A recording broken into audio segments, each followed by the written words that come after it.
मित्रांनो, गेल्या काही दिवसांपासून आपण बघतोय की देशात एलपीजीचं संकट आलंय. म्हणजे एलपीजी गॅसच्या किमती वाढत चालल्यात. काही ठिकाणी साठेबाजीमुळे सिलेंडर मिळण्यास अडचण येतेय. गावाकडे तर गॅस डिलिव्हरी घेण्यासाठी लोक रांगेत देखील उभे राहिलेले दिसत आहेत. या सगळ्यात केंद्रीय मंत्री नितीन गडकरी यांनी एक नवीन आणि विशेष संकल्पना मांडली आहे. ती म्हणजे इथेनॉलवर चालणाऱ्या स्टोव्हची. आता आपल्या गाड्यांमध्ये पेट्रोल सोबत जात असल्यामुळे इथेनॉल तर सगळ्यांना माहितीच आहे. पण याचा वापर खरंच घरच्या स्वयंपाकासाठी होऊ शकतो का? इथेनॉल स्टोव्ह काय असतात? आणि इथेनॉल हे खरंच एलपीजीला एक स्वस्त पर्याय म्हणून समोर येऊ शकतं का? हे सगळं आपण आजच्या व्हिडिओमध्ये जाणून घेणार आहोत.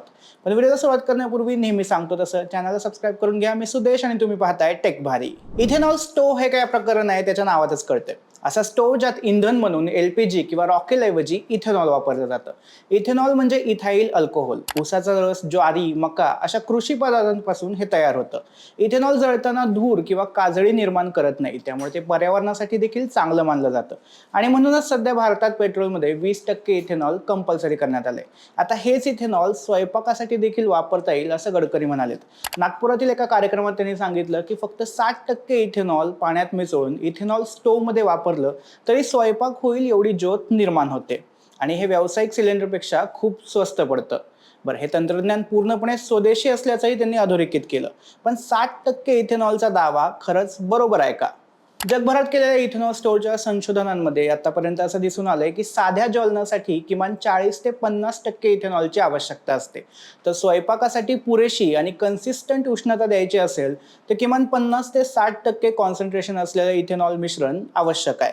अमेरिकेतील काही संशोधनांमध्ये दिसून आले की पारंपरिक इथेनॉल स्टोव्हमध्ये 20% पेक्षा जास्त पाणी असेल तर स्वयंपाकासाठी पुरेशी उष्णता तयार होत नाही. तर हायटेक स्टोव्ह जरी घेतले तरी ते 50% पाण्यापर्यंतच काम करतात. थोडक्यात 60%चा दावा सिद्ध करणारा प्रयोग अजून तरी कुठे झालेला नाहीये. पण याबद्दल संशोधनं चालू आहेत आणि इथेनॉल स्टोव्ह बाजारात उपलब्ध आहेत. म्हणजे अगदी 7% वाला क्लेम गंडला असला तरी 50% इथेनॉल टाकून स्वयंपाक होऊ शकतो. पण मग इथेनॉल स्टोव्ह खरंच एलपीजी पेक्षा जास्त परवडतो का? सध्या भारतात एलपीजी सिलेंडरचा भाव शहरानुसार वेगवेगळा असला तरी 900 ते 1000 रुपये पकडून चालू आहे. सबसिडी मिळणारा थोडा स्वस्त बसत असला तरी त्याचे भाव वाढत असतातच. दुसऱ्या बाजूला इथेनॉलचा विचार केला तर इंडियामार्ट सारख्या प्लॅटफॉर्मवर इंडस्ट्रियल ग्रेड इथेनॉल साधारणपणे 60 ते 80 रुपये प्रति लिटर मिळते. आता गडकरी म्हणाले तसं 60%च्या हिशोबाने विचार केला म्हणजे 60% इथेनॉल एका वेळी वापरलं तर प्रत्यक्ष इंधनाचा खर्च खूपच कमी होतो. शिवाय इथेनॉल हे प्रदूषण निर्माण करत नाही आणि ते एलपीजी पेक्षा अधिक सुरक्षित असल्याचा दावा देखील केला जातो. सो ऑन पेपर तरी सगळं मस्त वाटतंय. पण हे इम्प्लिमेंट करायला भरपूर अडचणी आहेत. पहिलं तर जसं आपण मगाशी म्हणालो तसं 60% इथेनॉलची गोष्ट अजून संशोधनाच्या टप्प्यावर आहे. त्यामुळे नेहमीच्या वापरासाठी जास्तीत जास्त इथेनॉलची गरज भासेल. शिवाय इथेनॉल स्टोव्हचं मोठ्या प्रमाणात उत्पादन, सुरक्षा चाचण्या, परवानग्या हे सगळं मिळायला वेळ लागेल. दुसरा मुद्दा आहे इन्फ्रास्ट्रक्चरचा. भारतात एलपीजीचं मोठं नेटवर्क आहे. सबसिडी, होम डिलिव्हरी असं सगळंच. इथेनॉलसाठी असं नेटवर्क तयार करायला भरपूर वेळ लागेल. तिसरा मुद्दा म्हणजे इथेनॉलची निर्मिती ही प्रामुख्याने शेतीवर अवलंबून आहे. त्यातल्या त्यात ऊसाला तर भरपूर पाणी लागतं. त्यात आजकाल हवामानाचा काही अंदाजच लागत नाही. त्यामुळे इथेनॉलची निर्मिती हे पुढे आव्हान ठरू शकतं. चौथा मुद्दा म्हणजे इथेनॉल हा ज्वालाग्राही द्रव पदार्थ आहे. त्यामुळे घरगुती वापरासाठी कठोर सुरक्षा नियम आणि योग्य साठवणुकीची व्यवस्था आवश्यक आहे. थोडक्यात इथेनॉल हा एक आशादायी पर्याय आहे, पण प्रत्यक्षात तो वापरात येण्यासाठी आणखी भरपूर वेळ लागू शकतो. आता तुम्हाला जर हा इथेनॉलचा स्टोव्ह ट्राय करायचा असेल तर तो कुठे मिळेल? गडकरींनी जाहीर केलेल्या टेक्नॉलॉजीवर काम करणारा स्टोव्ह तर अजून मार्केटमध्ये आलेला नाहीये. पण बायो इथेनॉल स्टोव्ह भारतात काही ठिकाणी आधीपासूनच मिळतात. इंडिया मार्ट या B2B प्लॅटफॉर्मवर तुम्हाला इथेनॉल कुक स्टोव्ह किंवा बायो इथेनॉल स्टोव्ह मिळून जाईल. अगदी अमेझॉनवर देखील पोर्टेबल अल्कोहोल स्टोव्ह मिळतात जे कॅम्पिंगसाठी वापरले जातात.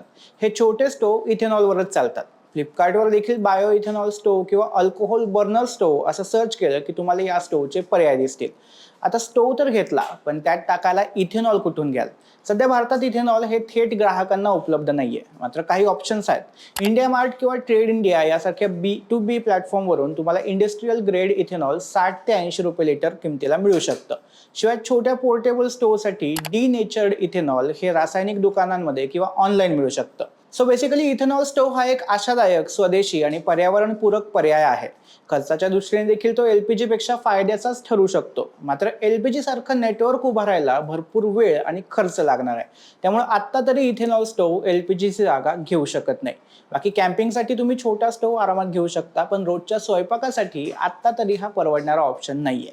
बाकी भारत सरकार इथेनॉलच्या वापराबाबत एवढं आग्रही का होतंय याबद्दल तुम्हाला काय वाटतं हे कमेंटमध्ये नक्की सांगा आणि टेक भारीच्या यूट्यूब चॅनलला सबस्क्राईब करायला विसरू नका.